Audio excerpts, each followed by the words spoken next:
Chers frères et sœurs, chers téléspectateurs, c'est avec joie que je vous accueille en ce 4e vendredi de Carême. Dans ce temps de méditation, vive le Carême avec Sédicom. Aujourd'hui, nous aurons la joie, après ces méditations sur les stations, d'écouter l'abbé Richard Ngantine, curé de la paroisse de Marie-Reine de l'Univers, qui lui aussi va nous aider à mieux vivre ce temps de Carême.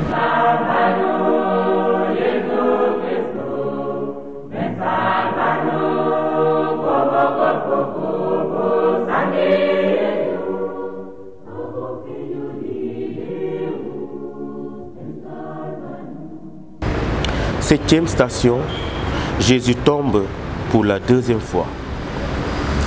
Le chemin se poursuit et Jésus tombe pour la 2e fois. La fatigue s'installe, ses forces commencent à le quitter. Mais résolu d'accomplir la volonté du Père et de sauver ses frères et sœurs en humanité, Jésus se relève.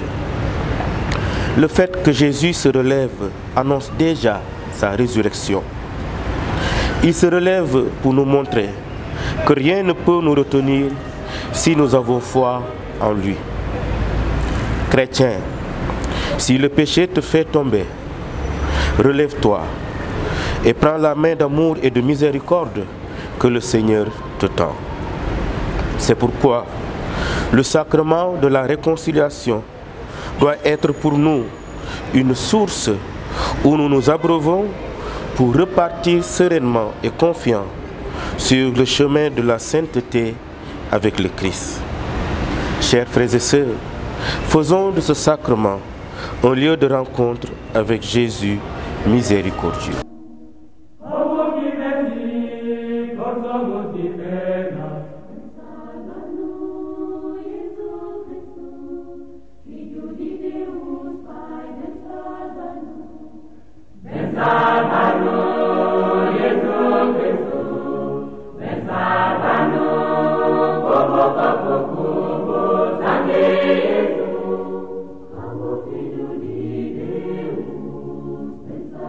Huitième station, Jésus rencontre les femmes de Jérusalem. Sur son chemin, Jésus rencontre les femmes de Jérusalem qui pleurent sur son sort. Et pourtant, elles étaient là quand on l'accusait. Elles étaient là quand on le condamnait. Elles étaient là quand il guérissait, pardonnait, ressuscitait les morts. Aujourd'hui, elles pleurent. Cet acte montre qu'elles ont jugé un homme juste, qu'elles ont condamné, et à travers elles le peuple, le Fils de Dieu. Aujourd'hui, remords et regrets les saisissent. Si juste soit leur intention, Jésus les invite à pleurer sur elles-mêmes et sur leur sort. Toi qui marches à la suite du Christ, dis-toi que le Christ t'aime, que le Christ est avec toi. Pleurer aussi, on peut pleurer face à ses fautes, face à ses actes, mais ne jamais perdre espoir et savoir que malgré tout, Jésus nous aime.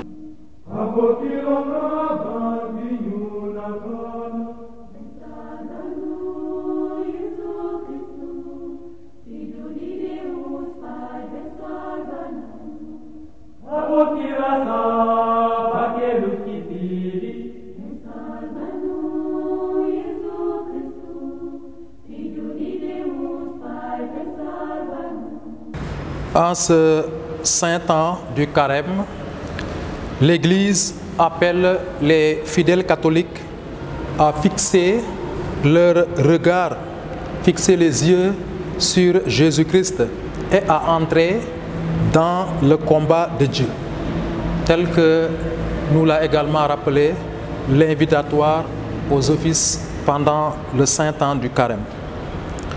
Le combat de Dieu est celui de la lutte contre le péché pour la vie nouvelle en Dieu. C'est le combat contre le mal pour le bien. Le combat contre le mensonge pour la vérité. Le combat contre tout ce qui asservit l'homme pour sa dignité et sa liberté. Ce combat a été avant tout livré par Jésus-Christ qui a vaincu le péché et la mort qu'il a engendré par sa mort et sa résurrection à Pâques. Alors le Saint Temps du Carême est un temps de grâce qui nous prépare à l'événement pascal. L'imposition des cendres tout au début du Saint Temps de Carême nous a rappelé notre fragilité et notre faiblesse. Cependant, dans nos faiblesses, la grâce de Dieu nous fortifie. Cette grâce nous soutient dans notre marche vers Pâques, mais également dans notre vie de disciples de Jésus-Christ étant appelés à la sainteté. Le Saint Temps du Carême nous rappelle qu'ayant revêtu le Christ par la grâce du baptême, nous sommes devenus des enfants de lumière. Et le thème de la lumière est très fréquent dans les Saintes Écritures. Je peux même dire que ce thème est au centre des Saintes Écritures. Parce que si vous vous souvenez, pendant le temps de l'Avent, la traversée du peuple de l'ancienne alliance du désert pour aller vers la terre promise était comparée à une marche dans les ténèbres. On dit le peuple qui marchait dans la nuit, pour ce peuple, le jour va bientôt s'élever. En référence à la naissance de l'enfant Jésus, en qui les promesses de l'Ancien Testament se sont accomplies. Donc le thème de la lumière. Ce thème est traité par Saint Paul dans sa première lettre aux Thessaloniciens, au chapitre 5, verset 5, dans également l'évangile de Saint Jean, c'est le thème central, au chapitre 12, verset 36, mais également dans la lettre de Saint Paul apôtre aux Éphésiens, au chapitre 5, verset 8, où Saint Paul dit « Autrefois, vous étiez ténèbres, et maintenant, vous êtes lumière dans le Seigneur. Marchez comme des enfants de lumière. » Ce thème également est repris par les évêques de notre conférence épiscopale et dès le début de leur lettre, les évêques nous rappellent que nous sommes sel de la terre et lumière du monde. Ils se sont référés à l'évangile de Saint Matthieu, chapitre 5, versets 13 à 14. La lumière ici symbolise Jésus-Christ bien sûr, mais qui est la vie en Dieu. Jésus-Christ qui est la présence de Dieu dans nos vies et dans le monde. La lumière symbolise la vérité qui fait vivre. Elle symbolise également les biens spirituels. Alors, pendant ce temps de carême, l'Église nous invite à vivre dans la prière.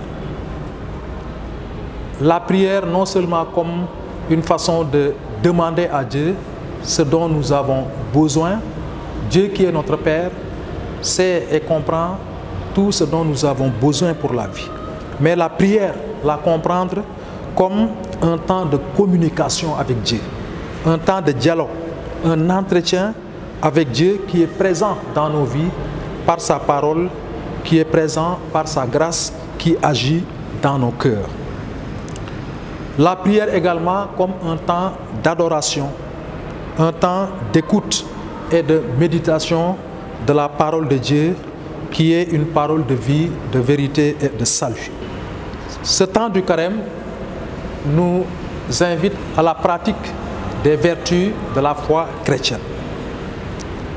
La vertu du partage comme expression concrète de la charité chrétienne nous invite à la compassion, à avoir de l'attention pour ceux et celles qui souffrent, pour les nécessités. Tout ceci est une forme de progrès dans le chemin de la sainteté chrétienne qui est notre vocation. Pendant ce temps du carême également, nous sommes invités à nous priver des plaisirs corporels pour mieux disposer notre cœur à accueillir la grâce pascale. De cette sorte, nous pourrons bien communier et participer à la victoire de Jésus-Christ sur le péché et sur le mal par sa mort et sa résurrection. C'est ainsi que la grâce pascale nous sanctifie et nous introduit davantage dans le mystère du Dieu trinitaire, qui est un mystère d'amour, un mystère de salut pour l'humanité. Voilà l'invitation que je voudrais lancer aux chrétiens de Marie-Reine du diocèse du monde entier pour que réellement ce temps du carême soit un temps de grâce, un temps qui nous invite à réexaminer notre relation profonde avec Jésus-Christ, un temps qui nous invite à être également concret dans la recherche de la sainteté, un temps qui nous invite au pardon, un temps qui nous invite à la réconciliation, un temps qui nous invite, je l'ai dit, à la prière, à l'adoration, pour mieux laisser Dieu nous sanctifier. Alors je prie pour que davantage la grâce de Jésus-Christ nous accompagne sur notre chemin vers Pâques, ce saint temps de carême, que les bénédictions du Seigneur nous orientent davantage vers Jésus-Christ et que nous puissions toujours nous nourrir de sa grâce pour notre propre sanctification et la gloire de Dieu. Loué soit le nom du Seigneur. Chers téléspectateurs, je vous donne rendez-vous pour un prochain numéro de Vivre le carême avec Sédicom.